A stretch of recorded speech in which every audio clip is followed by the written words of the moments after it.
Bapak Ibu yang terkasih dalam Tuhan Yesus Kristus, selamat hari Minggu buat kita semua. Buat khususnya jemaat di GPIB Ari Hidup Kamal, saya mengajak kita melihat tempat saya melakukan rekaman pada saat ini. Bapak Ibu tentunya merasa rindu untuk bersama-sama berkumpul di tempat ini.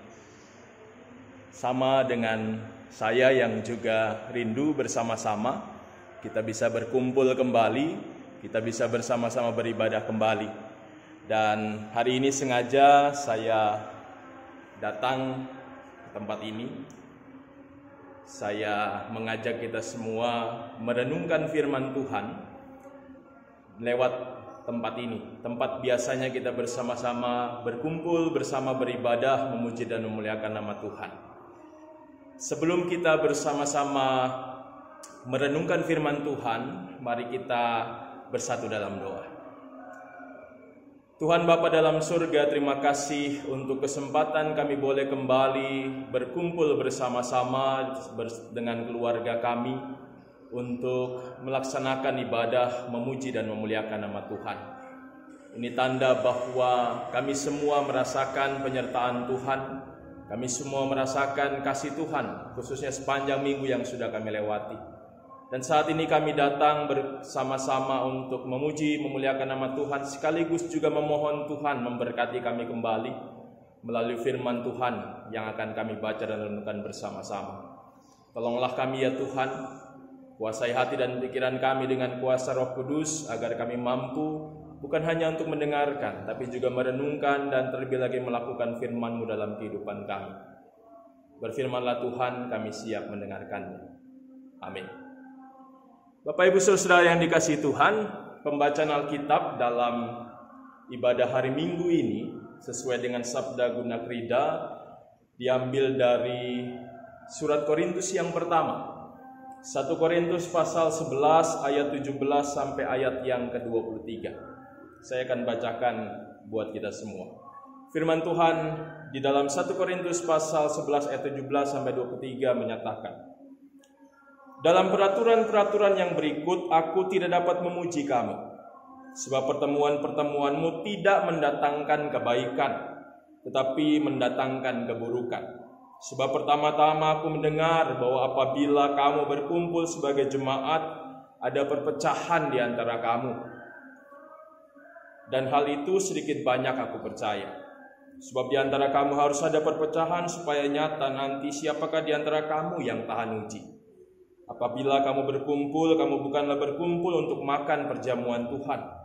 Sebab pada perjamuan itu tiap-tiap orang memakan dahulu makanannya sendiri, sehingga yang seorang lapar dan yang lain mabuk. Apakah kamu tidak mempunyai rumah sendiri untuk makan dan minum? Atau maukah kamu menghinakan jemaat Allah dan memalukan orang-orang yang tidak mempunyai apa-apa?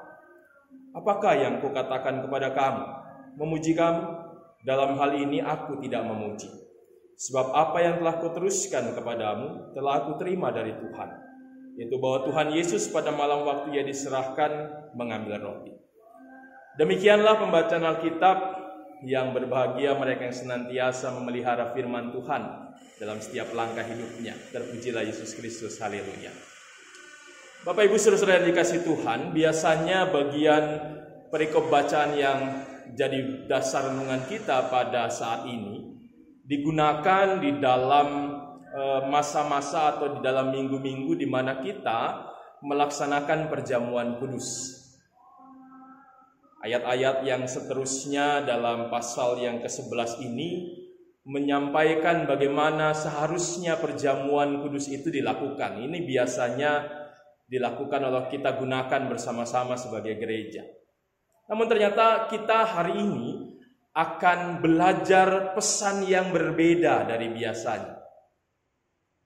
Ada pesan yang berbeda yang ternyata ingin disampaikan Tuhan kepada kita semua lewat bagian bacaan firman Tuhan hari ini.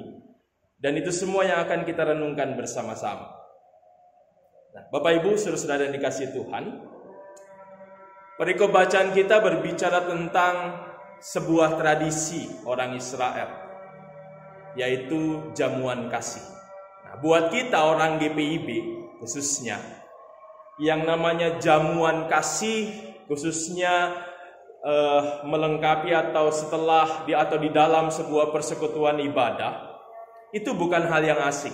Bahkan boleh dikatakan katanya orang GPIB itu nggak jauh-jauh dari makan-makan. Sehingga kalau ada ibadah, baik ibadah keluarga maupun ibadah syukur, selalu biasanya ada makanan yang disiapkan. Nah, ini seringkali dikaitkan dengan logonya GPIB memang. Logo GPIB dalam Lukas 13 ayat 29 itu memperlihatkan kepada kita semua bahwa ada ayat mengatakan di logo itu orang dari timur, barat, utara, selatan datang berkumpul duduk di meja makan. Artinya ini yang seringkali jadi anekdot sehingga orang GPIB nggak bisa lepas dari yang namanya makan-makan.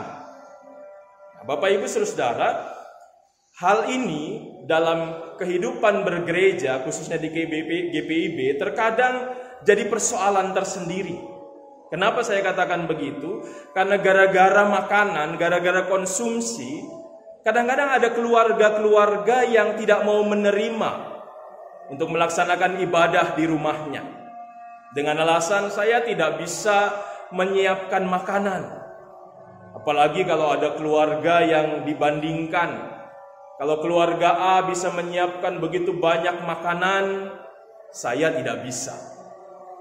Karena kadang-kadang orang datang beribadah itu tujuannya ada yang memang mau dengarkan firman Tuhan atau cari firman Tuhan. Tapi ada juga yang mencari piring atau firman alias piring makan. Jadi kalau ibadahnya dilaksanakan di keluarga yang biasa menyediakan makanan banyak, biasanya sih yang datang banyak juga. Sebaliknya kalau yang menyediakan makanan sedikit, yang datang juga sedikit. Nah, kadang-kadang ini terjadi. Kita harus akui ini terjadi dalam kehidupan bergereja, dalam persekutuan kita semua. Dan inilah dinamika yang harus kita alami, sehingga kemudian kita belajar bagaimana membijaki semuanya, sehingga pada akhirnya jangan sampai persoalan makanan, persoalan konsumsi ini menjadi batu sandungan buat orang melaksanakan ibadah di rumahnya.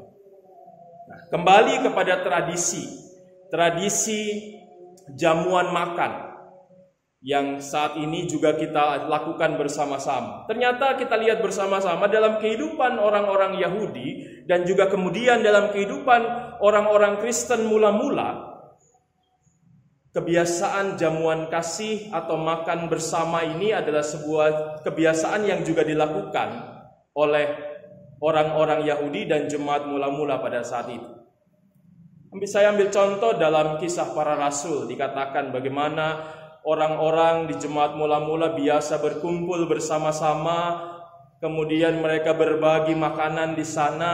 Dan ini juga adalah sebuah tradisi yang diambil dari tradisi yang lebih lama, tradisi orang-orang Yahudi, di mana mereka biasanya melaksanakan jamuan kasih, jamuan makan dalam rangka merayakan sesuatu. Misalnya, contohnya waktu Yesus melakukan perjamuan terakhir itu kan sebuah perjamuan yang dilakukan oleh Yesus untuk merayakan hari raya Paskah orang Yahudi. Hari raya di mana mereka merayakan keluarnya orang-orang Israel dari Mesir yang mereka ingat sebagai bentuk karya Tuhan, kasih Tuhan dalam kehidupan mereka. Jadi artinya ini tradisi yang memang sudah bertahun-tahun. Jadi kalau GPIB sekarang melakukannya ya mungkin mengikuti tradisi ini begitu ya. Dan saya kembali harus ingatkan, ada hal-hal yang harus kita perhatikan, harus kita juga lakukan dengan bijaksana, sehingga tadi saya katakan tidak jadi batu sandungan. Nah, idealnya pada saat jemaat melakukan jamuan kasih bersama-sama, idealnya itu harusnya dilaksanakan seperti halnya disampaikan di dalam Kisah Para Rasul pasal 2 tadi.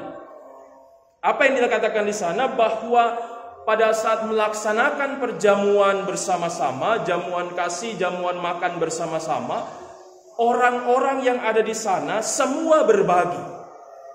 Jadi ada orang yang punya kelebihan membagi orang yang punya kekurangan. Bahkan dikatakan orang yang punya kekayaan bisa menjual apa yang mereka miliki untuk dibagikan kepada yang lain. Itu idealnya.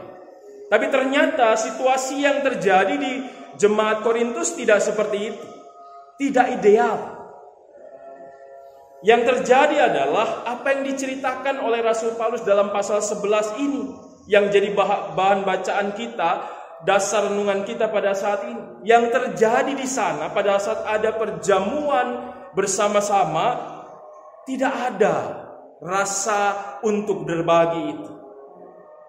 Tradisi untuk saling berbagi itu tidak dilakukan oleh jemaat di Korintus. Kita lihat di dalam ayat 20 dan 21 itu dikatakan bersama-sama.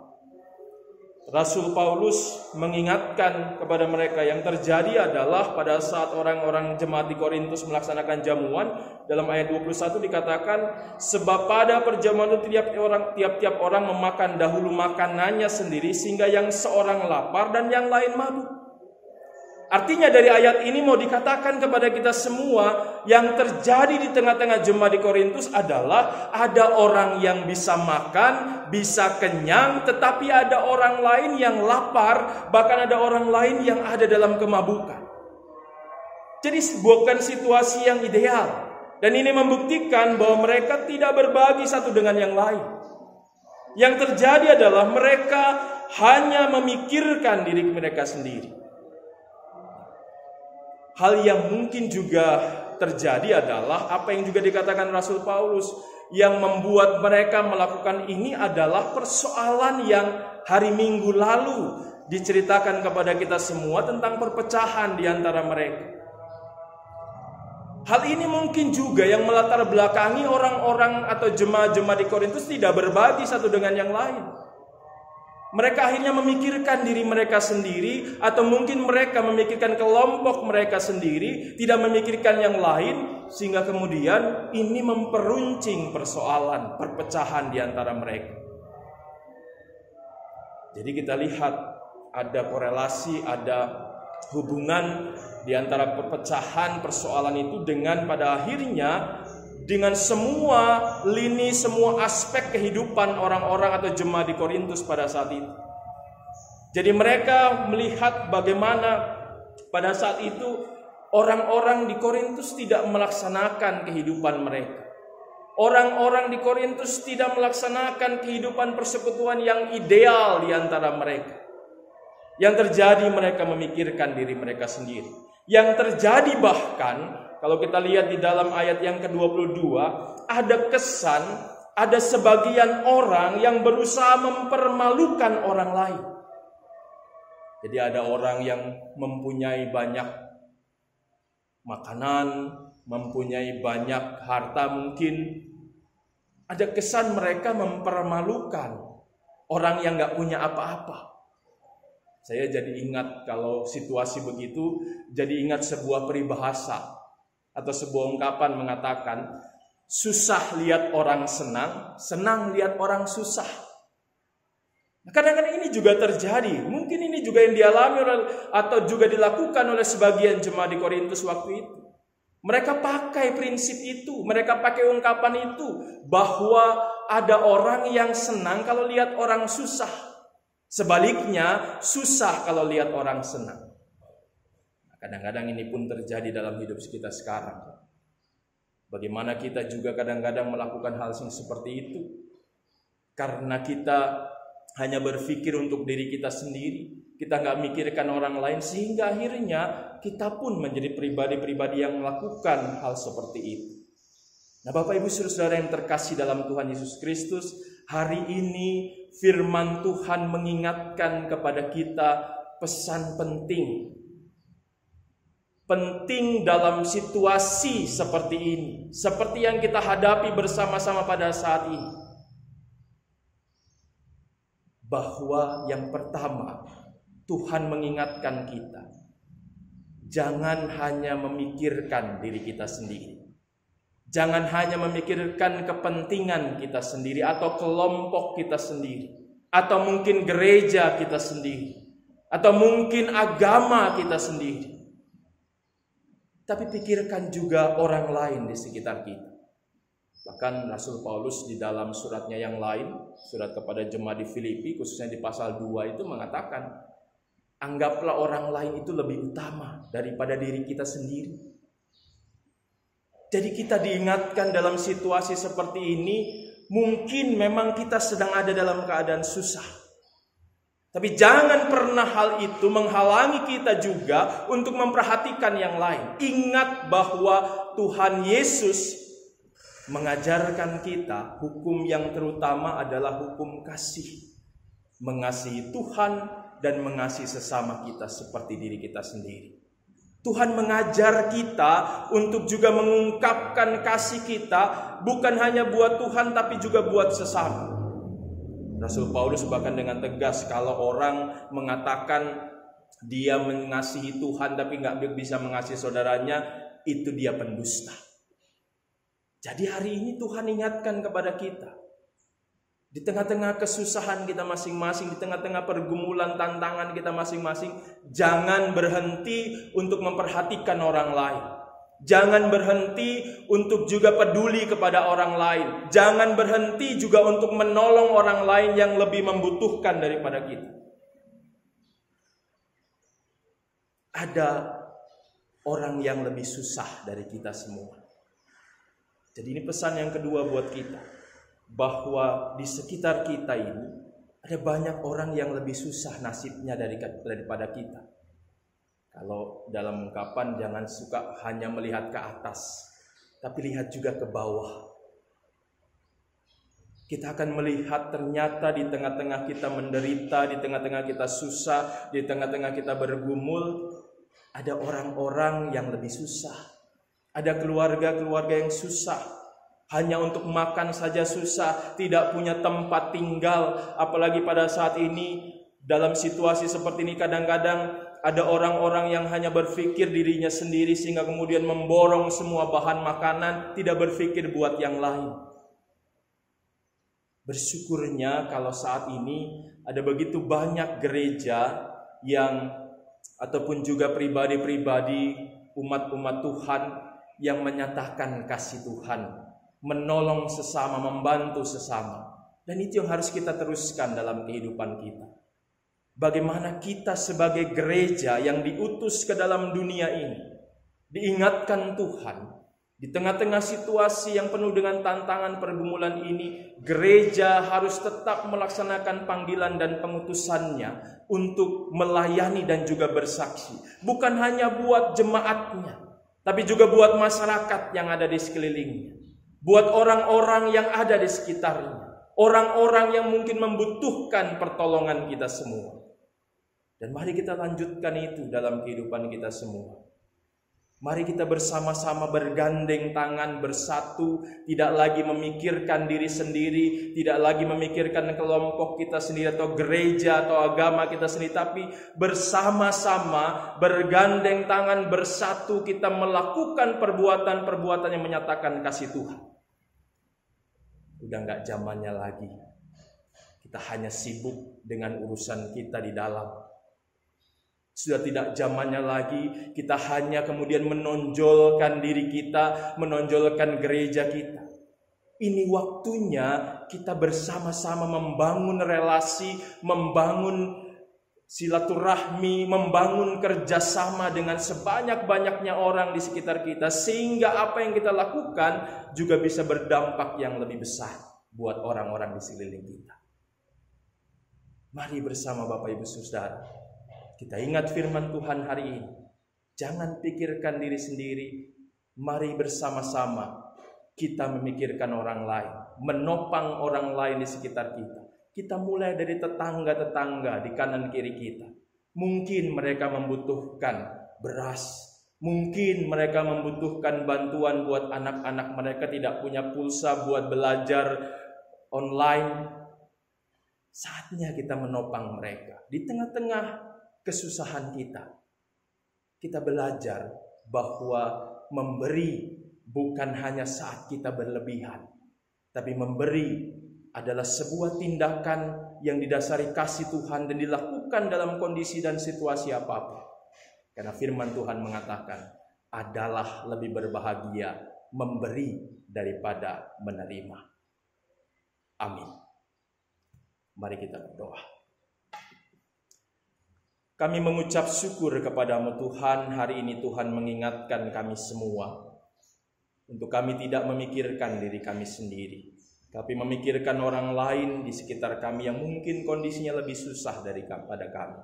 Biarlah kami sebagai pribadi maupun sebagai gereja-Mu mampu melaksanakan itu, sehingga kami bergandeng tangan bersatu hati untuk melaksanakan panggilan pengutusan kami menyatakan kasih Tuhan. Tolonglah kami semua Tuhan, mampukan kami melaksanakan firman-Mu ini, sehingga kami semua jadi saluran-saluran berkat Tuhan dimanapun kami berada. Kami saat ini berdoa juga buat kehidupan kami masing-masing. Kami serahkan semua kami yang saat ini ada di tengah-tengah keberadaan kehidupan kami, mungkin dalam pergumulan, mungkin dalam tantangan, mungkin juga di tengah-tengah kedukaan. Kami mohon Tuhan menguatkan dan menyertai, memberkati kami semua. Dan kami mohon kasih-Mu Tuhan nyatakan bagi kami. Kami datang kepadamu Tuhan, berserah menyerahkan kehidupan kami, bahkan juga menyerahkan gereja kami, gereja-gereja Tuhan dimanapun berada. Biarlah kami semua bersama-sama menyatakan kasih Tuhan lewat persekutuan kami di tengah-tengah keberadaan kami, sehingga gereja Tuhan boleh menjadi berkat Tuhan bagi orang-orang yang ada di sekelilingnya. Berkati juga pemerintah Republik Indonesia, Tuhan memberkati semua yang terlibat di tengah-tengah kami semua melawan pandemi COVID-19 ini. Tuhan terus memberkati para pemimpin kami, Bapak Presiden, Wakil Presiden beserta jajaran, Gubernur, Bupati, Wali Kota, dan semua sampai tingkat rendah. Tuhan memberkati semuanya. Kami menyerahkan ya Bapa seluruh keberadaan pemimpin kami, khususnya juga tenaga-tenaga medis yang berjuang di garis depan, para ilmuwan yang saat ini sedang berusaha untuk mencari antivirus dari virus COVID ini. Tuhan memberkati semuanya. Dan kami memohon Tuhan memberikan kami hikmat kebijaksanaan untuk kami bisa tetap melaksanakan firman Tuhan dalam kehidupan kami, menyatakan kasih-Mu dalam kehidupan kami, sehingga lewat hidup kami nama Tuhan dimuliakan. Kami berserah diri Tuhan, menyerahkan hari-hari kami ke depan, sepanjang minggu ke depan kami serahkan semua ke dalam tangan kasih-Mu. Kami percayakan hidup kami karena kami beriman kepada Tuhan. Kami semua percaya bahwa Tuhanlah pemilik hidup yang menentukan yang terbaik bagi kami. Inilah doa kami Tuhan. Permohonan kami yang kami serahkan hanya ke dalam tangan kasih Tuhan. Dan biarlah Tuhan yang menyempurnakan setiap seruan dan doa kami saat ini. Ampuni setiap salah dan dosa kami Tuhan. Layakkan kami menerima anugerah Tuhan. Amin.